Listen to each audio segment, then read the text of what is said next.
much, Mr. Speaker. I'm Victor Solomon.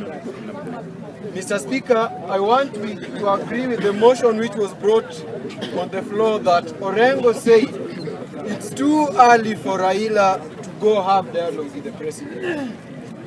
Fellow Kenyans, this is not the right time for dialogue between our chief, Honorable Right Raila Odinga, to have a dialogue with William Samoei Ruto. If it were good, Raila would have gone silent. This is the right time for him to go for silent mode. And Mr. Speaker, there's another motion here which I want to dwell on, and as I will be brief as a goat's tail, the issue which was brought on the floor that Kalonzo, Eugene Wamalwa, Martha Karua and other Azimio brigades are leaving Raila alone. Mr. Speaker, allow me tell this honorable house that those are the weak majority. Even if they go, they have no effect on Azimio. And I would advise them that they should go so that the coalition they have a dream of. Just maintain order. And these very people, somebody like Kalonzo, allow me dispense some wisdom to Kalonzo. This very Kalonzo was fooled sometimes back to take Wakamba to join the gamer community. That was back in 2007. He was told that the next election, which was to be held in 2012 or 2013, that he was going to be the president. The big question is, did these people consider Kalonzo? Did they even call him on the table? That's the very thing which is happening now. Mr. Kalonzo, you are our senior counsel, and we thank you. You've been of great value to us. I want to advise you that now, before 2027 comes, but don't be misled by some few individuals who are fighting for the interest of their stomachs.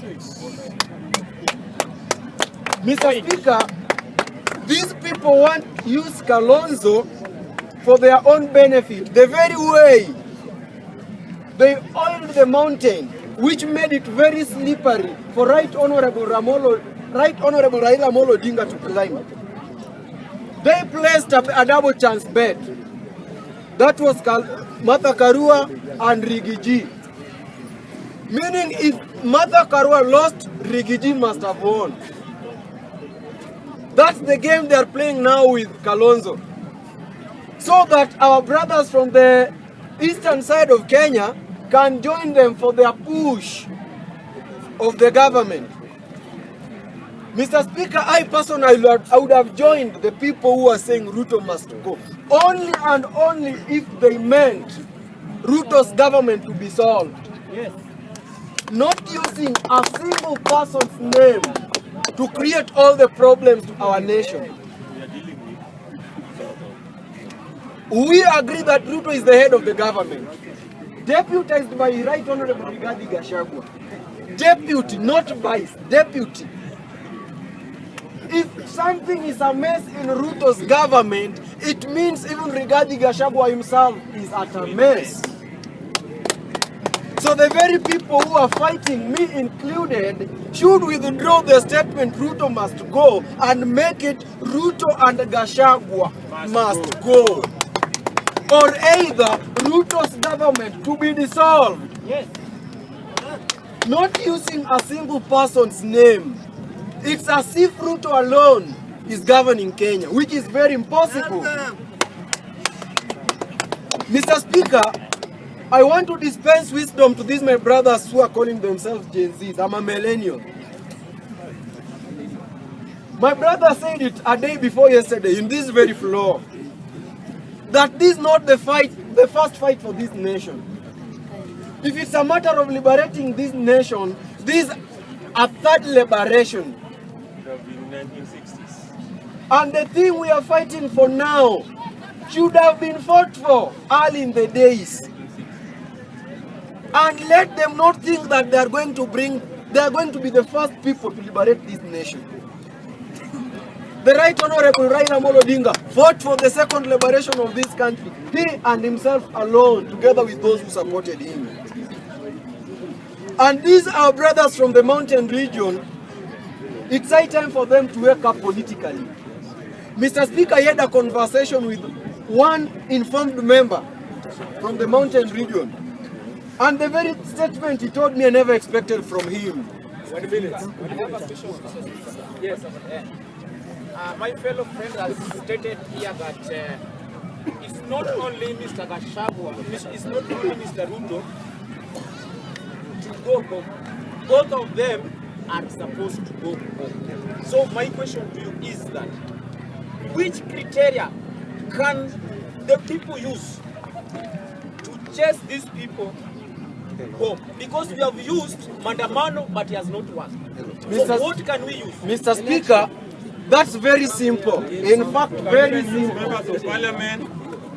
It's very simple. The best criteria, my friend, let me inform you now. Our Constitution of Kenya states very well that the power belongs to the people. And these very people made the two gentlemen we are talking about now the leaders. And these very people can use all the means possible. And Mandamano is peaceful demonstration is very possible. If you don't understand it, just in last 2 weeks, we brought down finance bill through Mandamano because our MPs who only worshipped Mr. Ruto passed it forcefully, but the Wananchi brought it down. That's the very means we can use. As I conclude, Mr. Speaker, I'm seeing you checking on your watch.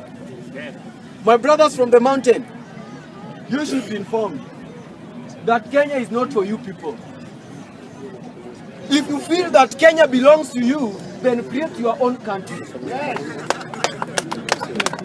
Let me use the word kindly for the sake of communication as of now, and it's a polite language, because it's high time we beg you. We leave you alone because you feel that if you're not included in the government, you are not part of Kenya. And if you feel so, the deputy president of this great republic comes from your region. Which lesson do you want to teach us that we not learn from you people?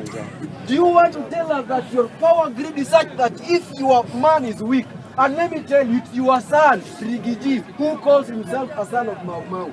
And don't mislead Kenyans, not only people from central Kenya who are Mau Maus.